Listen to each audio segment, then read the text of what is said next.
To the Point with Kelly Dunn and Michael Williams. The Republican presidential candidates are heading here now that Florida's in the spotlight. What should you be looking for as the presidential campaign plays out in the Sunshine State? Good morning and welcome to the Point. Kelly Dunn is off today. You're already seeing the political ads. The flyers are arriving in the mail. But are you one of the voters the Republican presidential candidates are looking to win over? What's the strategy behind the campaigns? That's what we're looking at today. Joining me are two veteran political consultants, Rick Hassani, who works for Republicans and Democrats in and out of Florida, and Eric Johnson, a Democratic strategist. Gentlemen, we thank you for coming in. And Florida, we talk so much about Florida being different than Iowa, New Hampshire, South Carolina. Talk about Florida and the test it will present that makes it unique as the first mega state where voters will go to the polls. First year. I think Florida is definitely more diverse than the previous contest, more diverse than Iowa, South Carolina, and New Hampshire. You have the first time you're going to get a real Hispanic element in the vote, the Cuban Americans. How does Mitt Romney's endorsement from the very, very conservative anti-immigration Chris Kobach, who kind of the father of the Arizona immigration law, how that plays is going to be more interesting here than it was in other states when there actually is a Cuban-American population. Is that weighed out by the fact that he's been endorsed by two Cuban-American congressmen and congresswomen and Ileana Ros-Lehtinen? That you're not going to see that in these other states. Florida's the first. Rick, Florida, its impact, its importance, we talk about it all the time. Sum it up as you see it. I think Florida is going to be a pivotal state. I think that the Republicans that moved the primary up did it intentionally for a reason, and they're going to succeed in being able to sit there and make Florida the defining state for the presidential campaigns.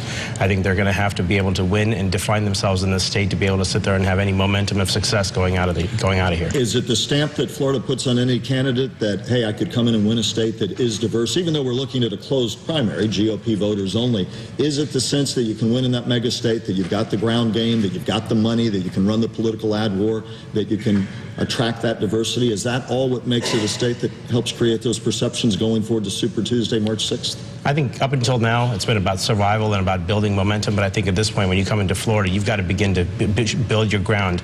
We have diverse media markets. We have a diverse populace of even Republicans across the state. You've got to be able to sit there and run an incredibly effective and efficient operation and be able to survive through Florida, I think, to be able to make it all the way to the end. Who has the best organization to do that right now as we look at this pivotal next week?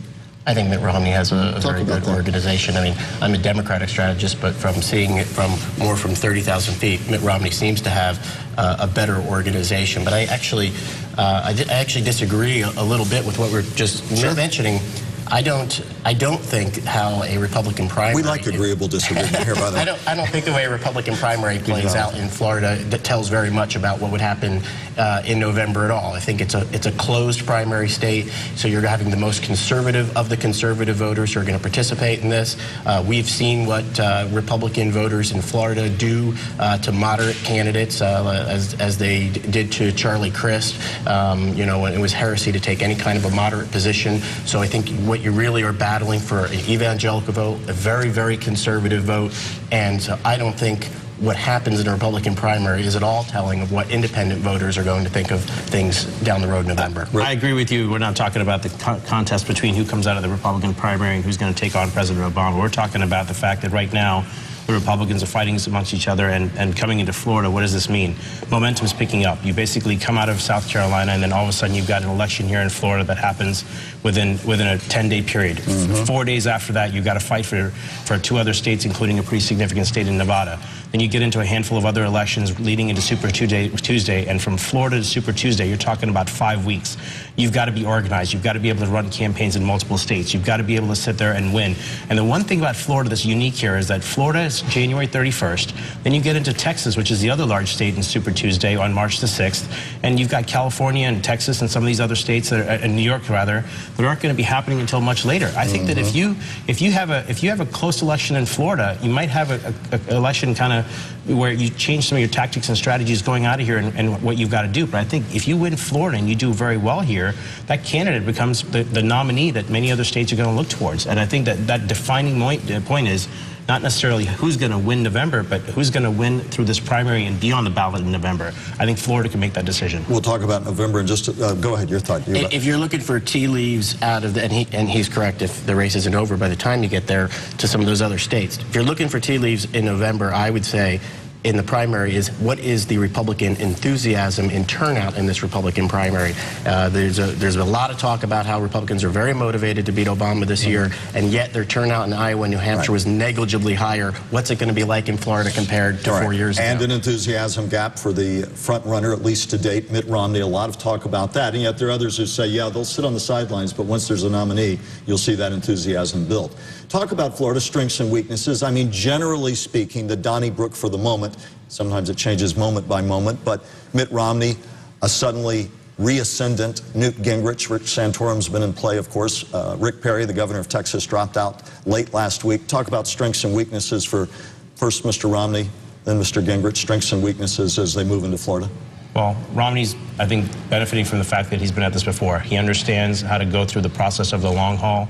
He's maintained a consistent set of numbers, and everybody's been out there trying to fight for basically being the anti-Romney vote. But how does he get more buzz, though? The complaint is he doesn't seem to attract enough buzz, enough passion that will carry him through not only the primaries, but to that pivotal general election. Why is that? What does he do if you're giving him advice?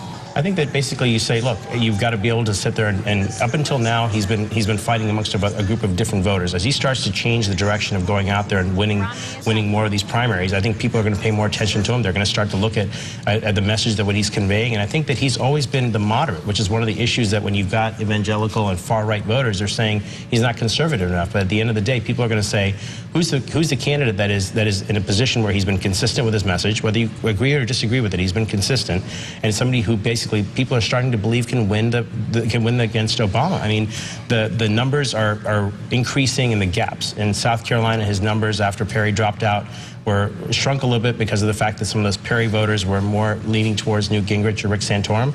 But the fact of the matter is, Perry's endorsement to do so. Yeah, but the fact of the matter is he still maintained a 7 to 10 point lead, and Perry's numbers weren't that big to begin with, so you're only dispersing a few of the voters. And by the way, I know you're chomping at the bit. I see steam coming out of your ears to kind of do the matchup between President Obama and the presumptive nominee, whoever it might be. So we're going to get to that in a moment, but talk about Newt Gingrich's strengths and weaknesses, and I want to talk briefly, too, about super PACs, which are really changing the playing field. But Newt Gingrich, as a Democratic strategist, sees him coming into Florida. Your thoughts? Newt Gingrich's strength is his mouth and his wit, and his weakness is his mouth and his wit. When he talks, he has an authenticity that has rewarded him in these debates, but when he talks, he also says things and that can embarrass him, and you know, he seems to always do worse when he's when he's in the spotlight and doing the best. The real strength that Mitt Romney has, in addition to all that Rick was talking about over Newt and all of these other people, is ready money. He has a great deal of money and a lot of financial resources, whether from his campaign or the super PAC supporting him. So one of the things that you're going to see coming up in Florida, and what it makes it different from the other states, is it's a much more expensive state with many more media markets. So you're going to see a lot of Facebook, a lot of Twitter advertisement, Google advertisement, because that's a lot more reasonable for people to try to equalize the huge resources he has to be on network. Super PACs, good or bad? I know the U.S. Supreme Court said last year they are constitutional. I'm not talking about that. Do you think they're skewing the process? Super PACs, allegedly unaffiliated money and support that is helping revive, in some cases, campaigns. Some argue it revived Newt Gingrich in South Carolina. Your take on how they're reshaping the political process? They're certainly reshaping it. For Democrats and Republicans. For Democrats and Republicans, look, independent money and independent expenditures has been around for a long time. This is a fact of life. You know, I do not believe it's good, as Mitt Romney does, to say that corporations are people. I think that's bad for the system, but I think they're a fact of life. And as a consultant, I deal with what's there, and those are the reality of this race. As we sit here today, who do you think wins Florida? Mitt Romney. Mitt Romney. Let's talk about a local issue for just a moment. McAuliffe. Bombshell last week. Michael McAuliffe, Palm Beach County State Attorney, says will not seek re-election. That indeed he's going into the private sector. Both of you have had professional relationships with him. Your take on that? Now Dave Ehrenberg jumping into the race late last week. Your take on the big news? You know, Mr. McAuliffe has served this community incredibly well. I think his work will and his legacy will stand for a very long time with the things that he did with prosecuting, with the pill mills, with the gang violence, with the special victims unit that he created, and going after child predators. Obviously, it's a loss to the community, and I think that's what the controversy has been as much as the decision. And I think that you know, he had a decision he needed to make for himself. He made that personally with his family, and he had an opportunity that he couldn't let go. Lauded for the reasons you say, also criticized by some who said he didn't or shied away sometimes from tough prosecutions. Your take, and how surprising is this? Look, it was a shock for me. I was not expecting the decision. I heard about it before it was publicly announced, but I respect his personal decision. I respect the job he's done as state attorney. I think it turns the race for state attorney upside down and makes Dave Aronberg the prohibitive front runner.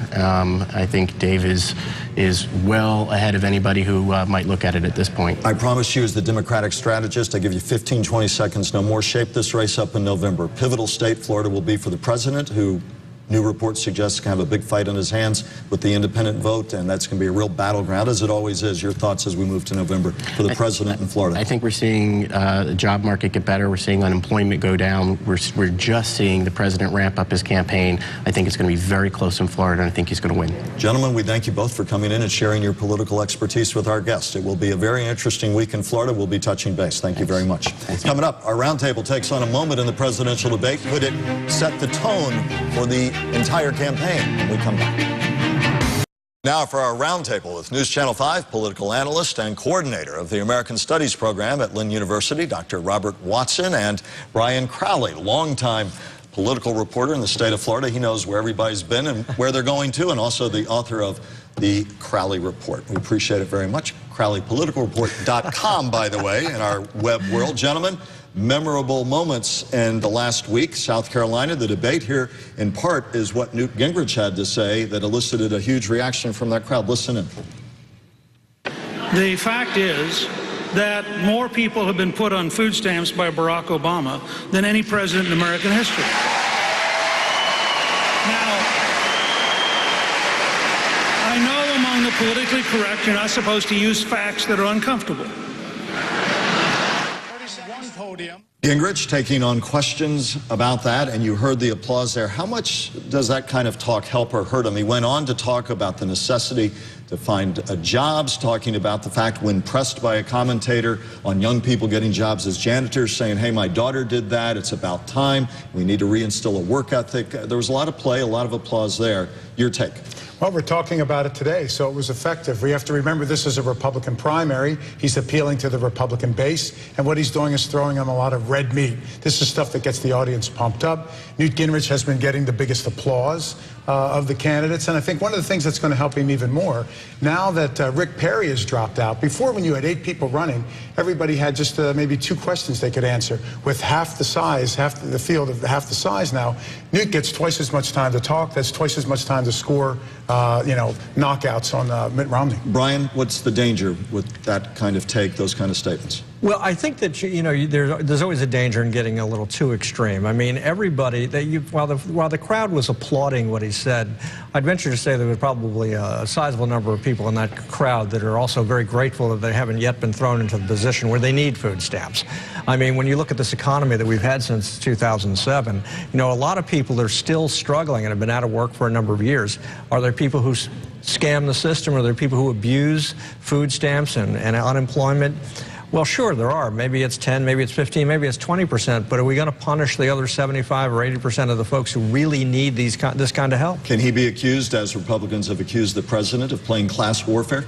Oh, absolutely, he can be accused of playing class warfare. This is a very wealthy man looking down his nose at people on food stamps. Sure. Next topic, real quickly, Newt Gingrich. Reports have come out that his second wife alleged that he wanted an open marriage, and that's starting to make play. What's that going to mean in terms of impact with the Florida voter, if anything at all? Well, this campaign has been interesting. It's going to stay interesting. I can't wait for the next revelation.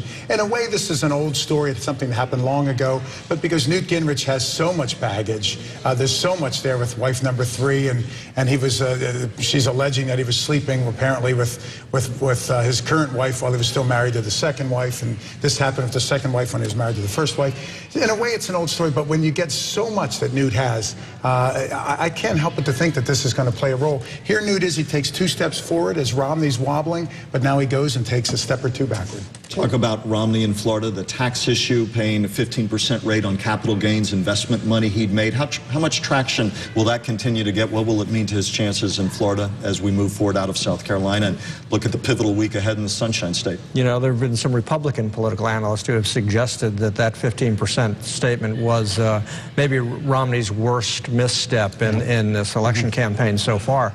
I think that statement is going to haunt him throughout the Florida primary. I think if he goes on to become the nominee, I think it's going to continue to haunt him.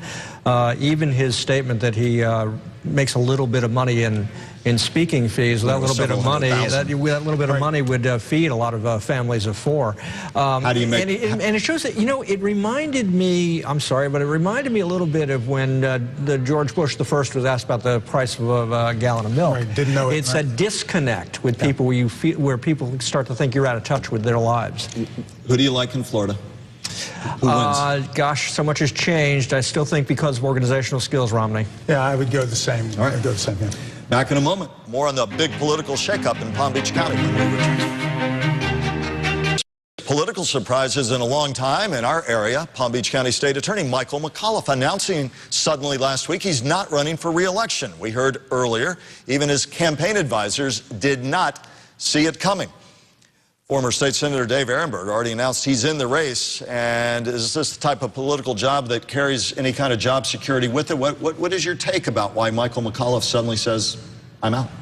Well, I mean, I'd like to think that it's as simple as he got a really great job offer. Which he says. It was an offer he couldn't pass up in the private sector. But something tells me that Michael McAuliffe had the talent and the skills that getting really good job offers wasn't going to be that hard. So I have to be one of those who's a little skeptical that that's the only reason. I think he faced a very tough re-election. He's had some cases that are very high profile that caused some opposition to his tenure as state attorney. David Ehrenberg would be a very aggressive candidate. Who was, in your estimation, going to jump in one way or the other against him. Sure, and it may just be that he got this job offer and thought, you know, I don't want to deal with this re-election. I'd rather do the job.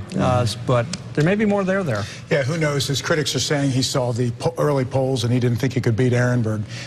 You know, who knows why people step out? The public service is very difficult. You're not making the money you could in the private sector. He's a young man.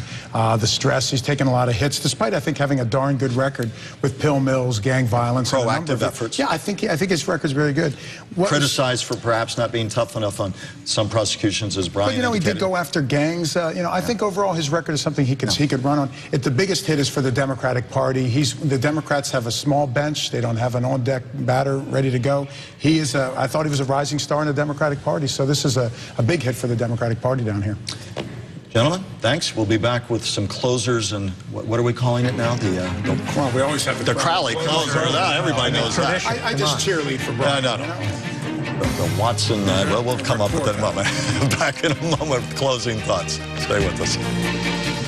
I knew we'd come up with a name for you, the Watson winner. What is it? There we go. Well, the biggest winner, I think, of the most recent Republican debates and the recent bickering in the Republican Party, Barack Obama. He is sitting on more money than all the Republicans put together. He hasn't even started the campaign, hasn't even greased it up, and hasn't spent a penny on this. So imagine what Obama's going to do with all the dirt that the Republicans are handing him. Crowley closer?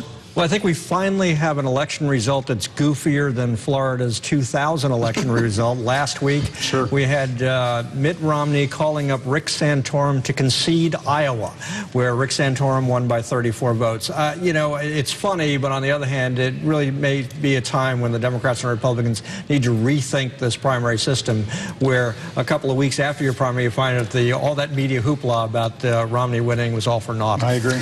2012 moves on. Gentlemen, we're glad you're here to help decipher all of it for us and for our viewers. Thanks, as always, for being with us. Always a pleasure, Michael. And thank you, as always, for taking time out of your day to be with us on To The Point. If you'd like to send us a comment about today's broadcast, go to WPTV.com and click on our political link. Enjoy the rest of the day and have a great week.